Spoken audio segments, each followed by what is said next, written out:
Hey, my third grade mathematicians. Well, today we're going to represent fractions in a different way. So before we get started, we're going to look at our math focus points.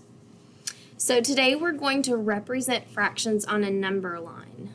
And we're also going to understand and explain why fractions are equivalent. We dipped our toes in that yesterday. And then we're going to continue to understand how a unit fraction is represented on a number line. Okay, so our unit fractions are one fractional piece of a certain size. So like 1/2, 1/3, 1/4. Those are unit fractions. And then we're also going to understand fractions with numerators greater than 1 as iterations of a unit fraction on the number line. So if there is, if you have 1/3, then you have 2/3, and we're going to see where that's represented on a number line. All right, so like I said, today we are going to use a number line to represent fractions. So we're going to look at this number line that is from 0 to 2, okay?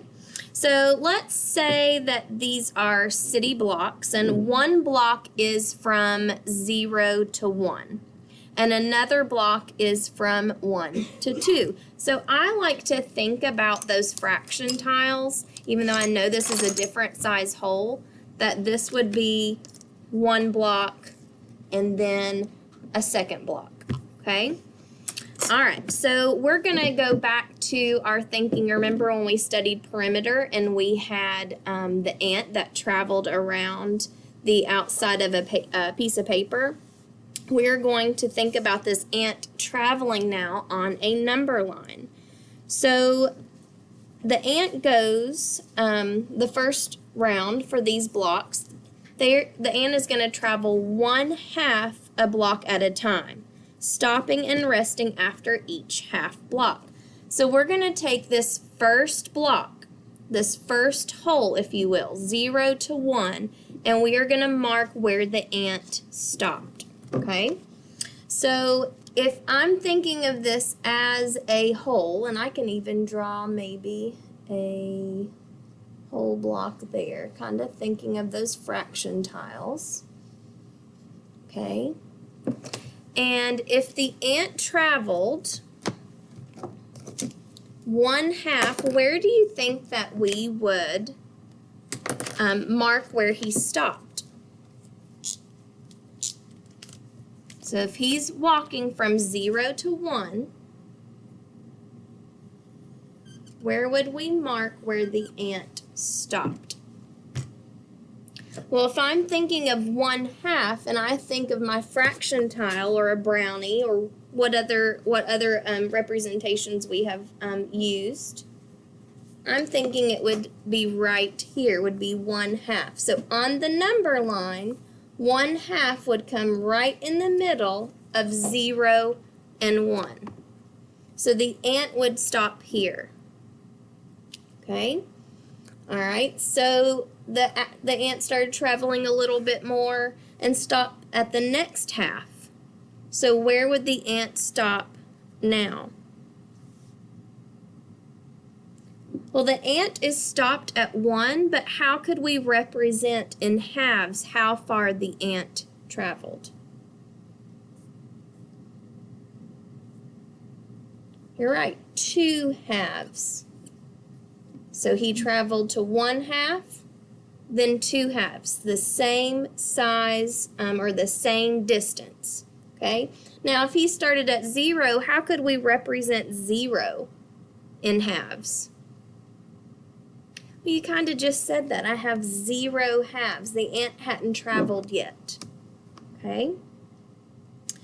All right, so if the ant then moved into the next block, again, I'm going to think of my fraction tile up here, okay? And again, he's just traveling in halves.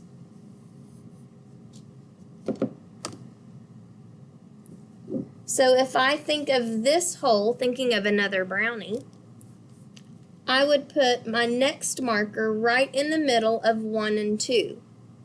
How could we represent this marker, this next spot that the ant stopped? Well, kind of looking at my model, if he traveled 1/2 and then 2/2, this marker would represent 3/2. Okay? I have 3 1/2 size pieces. I traveled 1/2 distances 3 times. Okay? And then the next time the ant would stop, we would be at 2. How could we represent that as a fraction using halves? You're right, 4/2. Okay? So think of your number line as distance traveled, but also think about it going back to what we know with fraction tiles or brownies and how we are equally dividing them into equal parts. Okay?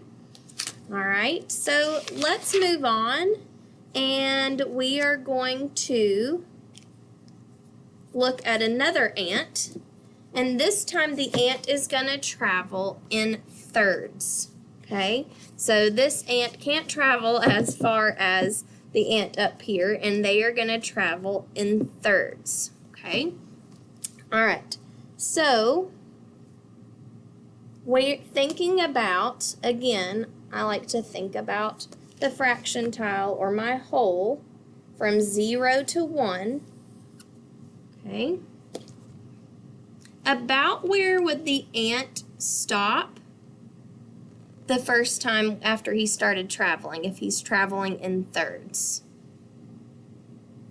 Well, thinking about thirds, I know that I have to have 3 equal parts in a whole, so I'm going to divide this whole, this fraction tile, this bar, into 3 equal parts.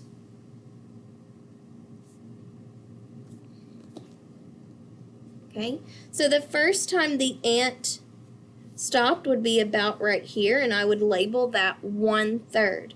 The ant traveled from 0 to this spot here, and that would be 1/3 of the distance from 0 to 1. Okay, so the next time the ant would stop would be here, and what fraction would we put to represent the next stop? 2/3. Okay, and then the next time the ant would stop would be at 1, and how could we represent 1 using thirds? You're right, 3/3. Okay, and at the beginning, before the ant stopped moving, would be 0/3. Okay, so now I'm going to look at that next block from 0 to 2. And I'm going to divide that fraction bar into thirds the best I can here. Okay, so the next time the ant would stop would be, what do you think? I have 1, 2, 3, 4 thirds. 4 1/3 size pieces. Okay, and this would be 5/3. 5 1/3 size pieces. Okay, and then the next time the ant would stop would be at 2, but how could we write a fraction to represent 2?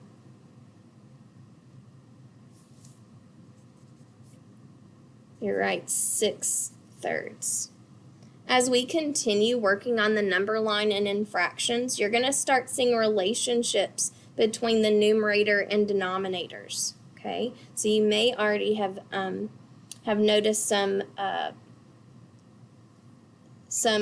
relationships with the numerators and denominators with the fractions on the whole numbers.